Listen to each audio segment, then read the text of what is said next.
آج دنیا کے اوپر جتنے بھی مذاہب پائے جاتے ہیں، الہامی مذاہب، وہ یہ دعویٰ نہیں کر سکتے کہ ہمارے پیغمبر کی پوری تعلیمات اصل شکل میں ہمارے پاس موجود ہیں۔ تغیر ہو چکا ہے، تبدیلی لائی جا چکی ہے، لیکن قرآن مجید اپنے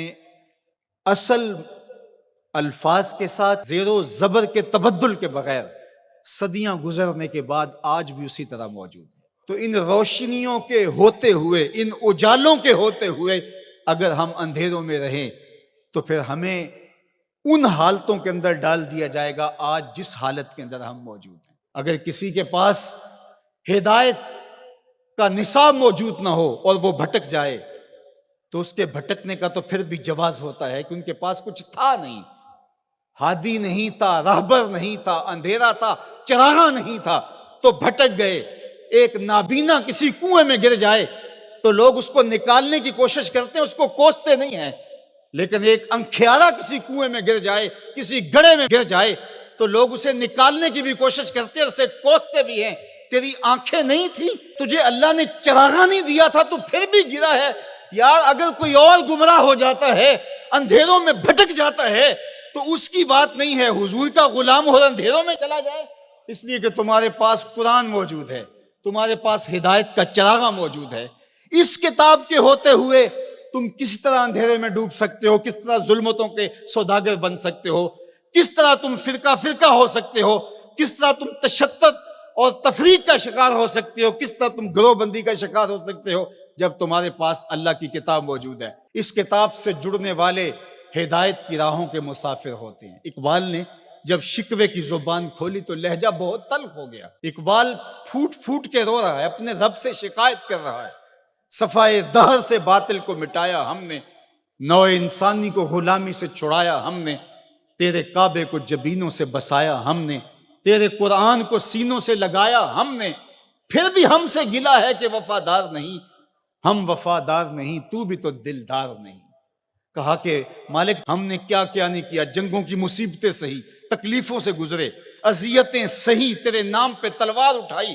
جنگ و جدل کے بازار گرم ہوئے، ہم نے جگر پارے دیے شہادت کے لیے، لیکن آج وہی امت در در رسوا ہو رہی ہے، اسی امت کو کاٹا جا رہا ہے، اسی امت کے بچے ذبح کیے جا رہے ہیں، آج گلی گلی کشکول لیے ہم گھوم رہے ہیں، مالک ہمارے ساتھ یہ کیا ہو گیا؟ تو جواب آیا تو سارا نشہ اتر گیا۔ جواب انہی لفظوں میں صرف صیغہ بدلتا ہے۔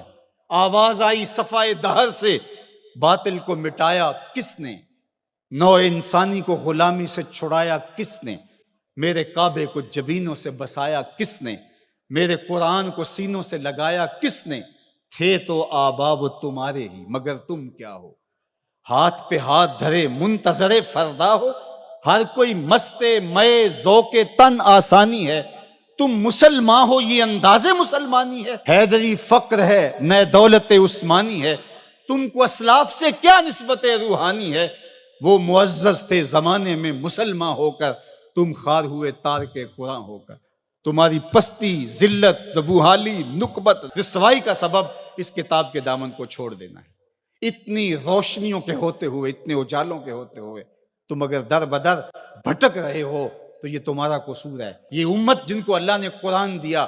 اور محبوب علیہ السلام کی احادیث بھی ہمارے پاس حرف حرف پہنچی، لیکن پھر بھی اگر کوئی اندھیرے میں ڈوب جائے تو پھر یہ اس کا قصور ہے۔ تو اس کتاب کے ہوتے ہوئے ہمارے دل زنگ آلود نہیں ہو سکتے، لیکن ہم نے اس کتاب کے ساتھ جو سلوک کیا، اس کتاب کے ساتھ ہمارا جو تعلق ہے وہ کسی سے مخفی نہیں ہے۔ یہ صرف کتاب ثواب رہ گئی ہے، جو کتاب ہدایت تھی، جس کا لفظ لفظ ہدایت دیتا تھا، حرف حرف زندگی بخش تھا، جس کی ایک ایک آیت ہمیں جینے کے اسلوب سکھاتی تھی، اس کتاب کو سینے سے لگا کر کے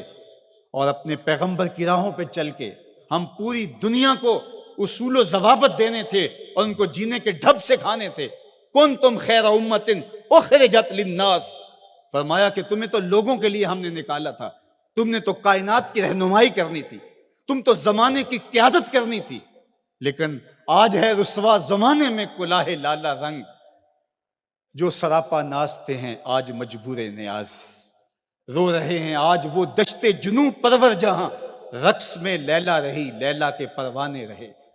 خیر تو ساکی سہی لیکن پلائے گا کسے، اب نہ میں کش رہے باقی نہ میں خانے رہے۔ آج ہم گلی گلی رسوائیوں کی داستان لیے پھرتے ہیں، پوری دنیا کے اوپر ایک انچ جگہ بھی ایسی نہیں جہاں آتش و آہن برستا ہو اور وہ زمین کو فار کی ہو۔ جہاں بھی خون گرتا ہے نسب پوچھو تو وہ مسلمان کا خون ہو، وہ افغانستان میں ہو، وہ سیریا میں ہو، وہ یمن میں ہو، وہ عراق میں ہو، وہ کشمیر میں ہو، وہ القدس میں ہو،